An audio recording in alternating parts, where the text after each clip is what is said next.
Hello everybody, Max Scoville here with Brian Altano for IGN, and we have something very cool. It is just every kid's dream come true. This is a gigantic Lego set based on like the second half of The Empire Strikes Back. This is a $349 set. It comes out October 1st. It is 2,812 pieces. My God. And I think it has, I don't even know how many minifigs.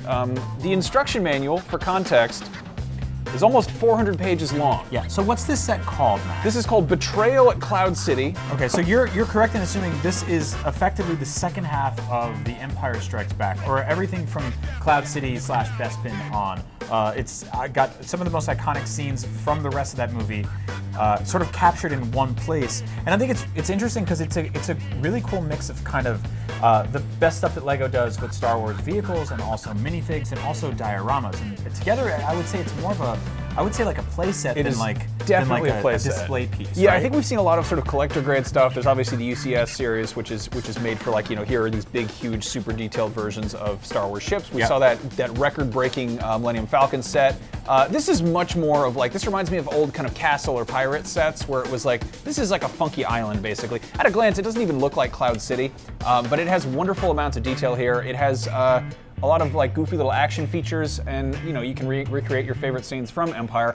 It does actually come with two separate vehicles. There's the twin pod cloud car, which some people consider the worst ship in Star Wars, as well as I think it's two little pilots who fit in here. They're exactly the same. It's really cute. Actually, one of them has a mustache. They're actually very different. And you can park that right here in the garage. And then, of course, there's one of my personal favorite ships. There's Boba Fett Slave One, which is a brand new design.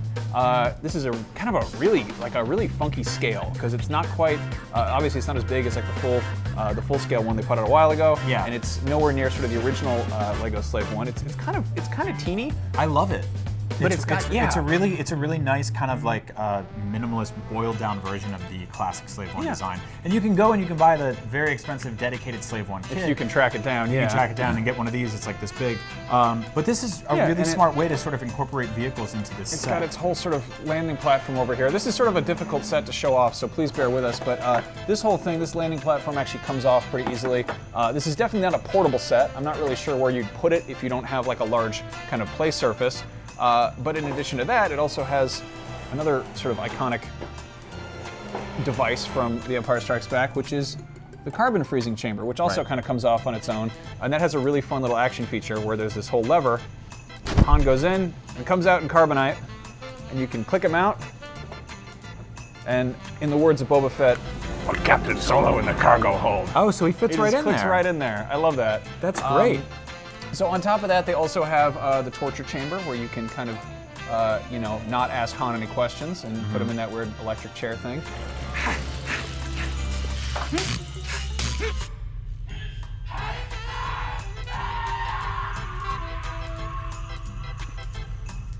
All of the doors open. Some of them slide back and forth, and some of them have this fun little sort of drawbridge apparatus where you can make them go, like space doors.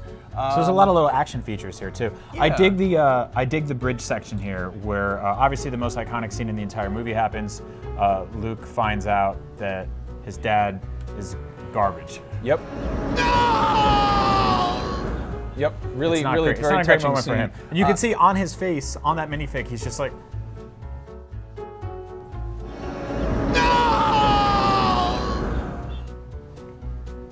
They've got the it's a wonderful hard realization. sort of modern minifigs also that I think does this whole thing come off? Also, I'm a not cool sure if it thing, does. if you take Darth Vader out of this set and you just see Luke here, it just looks like he screwed up. Area man gets stuck on weather vane. Yeah, it's not great. No, it's pretty cool. There's the Legos, like Lego Ideas sort of Kickstarter platform where people crowdsource ideas, and for a while there was this one that was really in demand, which was this entire section kind of as its own kit, and that has since been sort of incorporated into this one. And I'm sure like some sort of purists and sort of higher end collectors maybe won't be so into this because it doesn't really display as well as sort of larger play sets. We've seen like the Death Star from a distance looks like the Death Star. The Falcon obviously rolls up really well. This is definitely more toyetic. It's sort of like if you took the top off of Cloud City, this is what it would look like, sort of as a die cut. One of my favorite scenes in this entire kit is right over here. This is the weird Ugnaught droid Deconstruction Room or whatever it is. I really love this, and it's got the sliding door. Chewie can come in and lose his mind. And he gets really mad because they took C-3PO, they tore him into parts, and then the Wookiee had to carry him in like and I'm not sure mesh backpack. I'm not sure if the odd. Ugnaught is a new figure or not. One thing that's a really nice bit of fan service, there's even an IG-88 that you can prop up right next to the incinerator. If you've watched Empire enough times, you know that there is an IG unit in the background there, though whether or not that is IG-88B or IG-72 is open to interpretation. Yeah, the whole kit in general comes with, like a dozen or so minifigs, so it's really cool. It's kind of crazy. We've got these two Cloud City guards here. Again, one of them has a mustache, one of them doesn't. That seems to be the pairing theme here. I think you can actually rotate the heads to really double check that. There's actually two Leias. There's one who's in sort of the formal outfit, and there's one who's wearing the escaped vest. Yep. I don't think that's what it's called. They do a really good job of this sort of, there's a Lando as well, who's just awesome. You can't make Cloud City without Lando, that's his jam. You know what's crazy is there's even a mini Cloud City within Cloud City. Oh my God, that's so cool. So one of my favorite pieces in this whole set is the chandeliers. I don't know if you can see them here. They're made from like Aquazone harpoons hanging upside down on the wall. Yep. This has a huge number of pieces, and a lot of that I think just goes into sort of the architectural decoration. I like this like dentist waiting room they have in here where Leia's kind of hanging out with this crystal vase and these two floor chairs and this nice plant in the corner. Just all of the tacky 70s art. But honestly, my favorite part in the entire kit is the kitchen.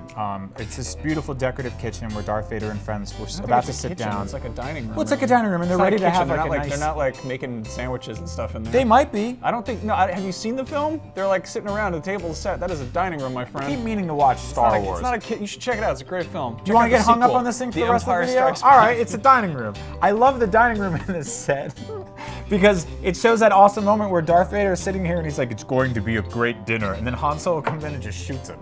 Yeah, that's great moment. That's a great way to really not hit it off with your girlfriend's father, is to do that. But you can also, I don't know, if you want to envision sort of a happier version of Empire, you can play house and you can have Lando and Leia and they'll hang out and they're just having snacks together, having a nice party. As one does in a kitchen. What if that's how Empire ended? What if it wasn't a sad movie and he's like, I think you should all come and have some entertainment up in the clouds, and then they just have like a nice buffet? That would be wonderful. Also, what you could do, and this would be very difficult, is you could hang this set from your ceiling and you could take Luke Skywalker here and put him on a little thing and hang him underneath, because that's how that movie ends. He's underneath and he's crying and he does the Force stuff with his sister girlfriend. I think this is supposed to be the weather vane he clips off of. I like that it's made from like a medieval like pitchfork.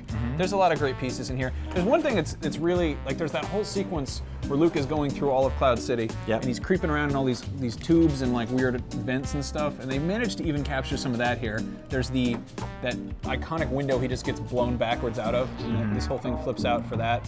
Anyway, this is an incredible play set, and it is seriously like it's my personal inner child dreams come true to build it. It took me, I think, about 6 hours on my own to build it. It is a substantial kind of project to take on, and again, it is not a cheap set. It is $349, so huge thanks to LEGO for sending that over to us. I could not afford this, but yeah, it's very, very cool. So obviously, this is going to be a hit with a lot of Star Wars LEGO collectors. Yep. Great Boba Fett minifig too. Yeah, that's really a good one. That one's easier to track down if you need it, but. Anyway. So yeah, that's the set. It'll take you a while to build, and then you'll have to find somewhere to display it. That's the hard part. That's the trickiest part. But it's out now? It is out October 1st, $349. It is Betrayal at Cloud City. There's 2,812 pieces. That's it. Boba Fett, take it away. About a third of them go directly into the building of that kitchen. That beautiful, beautiful It's a dining room. Darth Vader's famous kitchen. Ow. I almost went in my mouth.